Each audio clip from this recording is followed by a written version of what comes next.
How's it going? Super bad. Put my phone down. 212.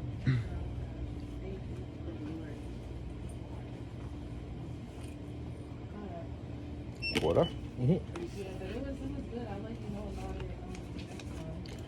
Fine, George Washington, the first one of the state. You ever know that's what he said in the $1 bill? The first one. But it was like 2 for 55. Like the 45th. $45. Donald Trump. But yeah, it was experiencing it. I was being back in California, Tennessee. California was the worst, you know? Fucking it. It was like over 20 miles, and it was dark. It was black. It was black and white. It was like, you know, after 12, it was like this, like right now it's night, but there was no lights.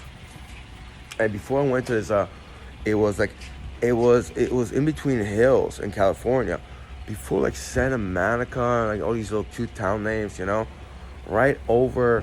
I don't know where it was, but it was. I was following this other Penske truck, you know, this guy named Hunter, and fucking, you know, before I went to this 20, the lane was closed. It was one lane, and I didn't know what was on the right hand side. It felt like, you know, it was a drop cliff. It was like there was no visibility whatsoever. It was like little bushes, this and the other thing. It was just pure darkness. And on the left side, like right here, there was a slope, and there was a 1 or 2 lanes going the other way. So I thought if I slipped down, it was a really, you know, a really, you know, ooh, I look a little different. Like I grew a little. It was a slope, but it's like a 26-footer, pack or no pack, and it's like, you know. And before I went to that 20-so-mile, you know, little way when like there was another lane closed, like they were construction. And by the way, it was so narrow, 26-foot box truck like a Penske, you know. It was an International, I believe, you know. It's very wide. It's not like this Jeep Grand Cherokee. Even if this was tall, I'll be fine. It's much wider, I believe, you know. So I was like 2 inches on left and right. And before I went in there, I heard that this guy's voice in my mind. He said, slip. And as soon as he said that, like, I'm pretty sure not just I did that. Pretty sure he, like, that channel, he, like, got in my mind. He made me, like, turn the wheel. And I almost, like, veered off. I was like, what the fuck? And I was like, I stayed in that.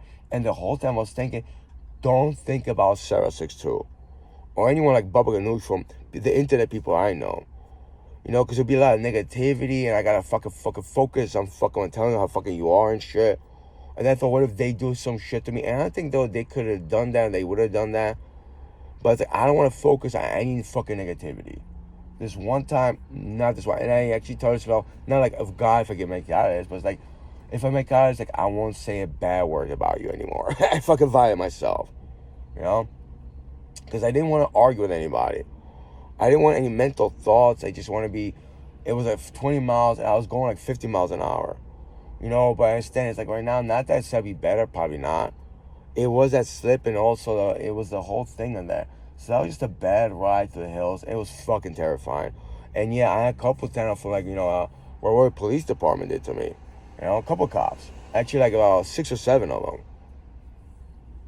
And what they did to me, you know, I didn't feel my extremities for like 30, 40 minutes.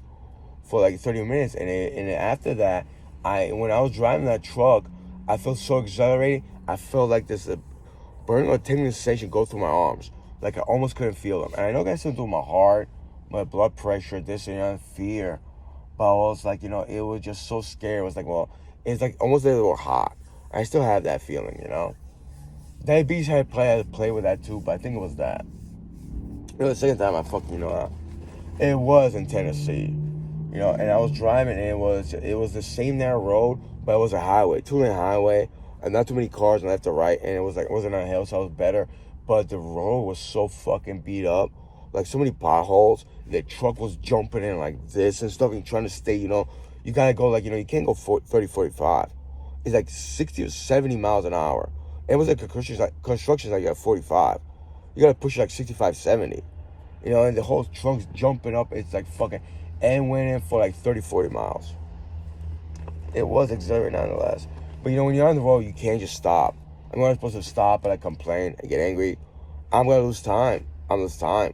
Eventually, you gotta get in there and you gotta settle back up. So you gotta own up to the moment, and it's like it's like you tell yourself, why am I fucking here? There's good moments on the road, but it's also the bad moments. And I thought to myself, what if there's an accident and I fuck up my legs? I'm not saying I can't I can't even do a moving job. I can be a mover because of that accident. No one's gonna care for me, man.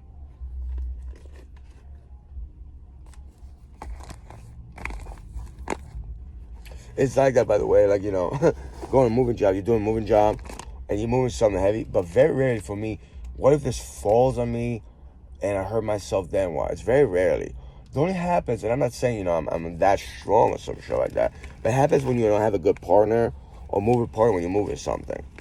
Or when you're like physically unable and you realize, you have your physicality is failing. It is a form of insecurity or fear. But on the road with like a 26-footer truck, a lot of things can happen. When I traveled to California twice. From Phoenix I traveled to the West Coast. Then I traveled. Wait, how was that? No, from Phoenix I traveled to the East Coast. It was Virginia, North Carolina, which is the East Coast. And then I traveled all the way back to California. And then I drove back to New Jersey. But it shows you there's good moments. I mean, the geography of the United States is actually beautiful. It really is. But there's a lot of negative moments, like, you feel like, you don't have any money. You don't have a hotel room. You feel insecure. You feel beaten down. And then it's like, you got to drive like, 10, 12, 14 hours. You got to make like, 700 miles a day. 700 a day. Even 500 is decent. 600 is good. But that's, considering how you go like 65 miles an hour, let's say 10 hours. Okay, you got to take a bathroom break. You drink some water. You don't stop to eat, of course. I mean, you could do that. But sitting down to drive for 10 hours, actually, first day, you're like tired. And then you catches up. At least for me. The issue is, how long it's going to be 65 miles an hour. There was multiple times like 45 miles an hour. You got to slow down. Sometimes, it's like, there's incidents, traffic jam, or like, you slow down yourself. You're not going to drive 70 miles an hour all the time. And yeah, there was a lot of times in a highway, I could do 90 or 100 of this. Maybe not 90, 100. I could do like 80 in this truck. Comfortable. But the truck cuts off at like 70. And, it is a mental fucking thing when you're like, you're stepping on it, you can't get over 70, you get hit 71 or 75. It's like, it's like, why is that fucking with me? I know I'm a novice at that. But you surround yourself with people like, they want to degrade you, you're not doing fast enough. It's like, it fucks with your mind.